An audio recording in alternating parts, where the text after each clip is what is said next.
महाराष्ट्राचं राजकारण पुढच्या एक 10, 15, 20 वर्षासाठी बघत असाल तर मला असं वाटतं की देवेंद्र फडणवीस आणि राज ठाकरे हे महाराष्ट्रातले दोन उभरते तारे आहेत दीर्घकालीन राजकारणावर.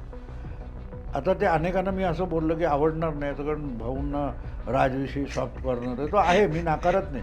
पण मी असं म्हणण्याचं कारण असं की हेच मी जेव्हा 85-87 म्हणायचो तेव्हाही माझी टिंगल झाली की शिवसेनेचा एक भुजबळचा आमदार आहे, दुसरा कोणतो रमेश प्रभू, बाकी काय नाही, आणि शिवसेना मोठी होईल, सत्तेत येईल असं म्हणणं याला काय अक्कल आहे असं म्हणायचं.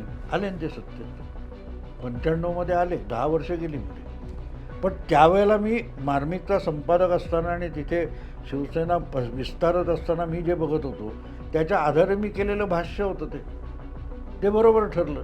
आणि ते होऊच शकत नाही म्हणणारे आज उद्धव ठाकरेंच्या रोज आरत्या ओवाळत आहेत.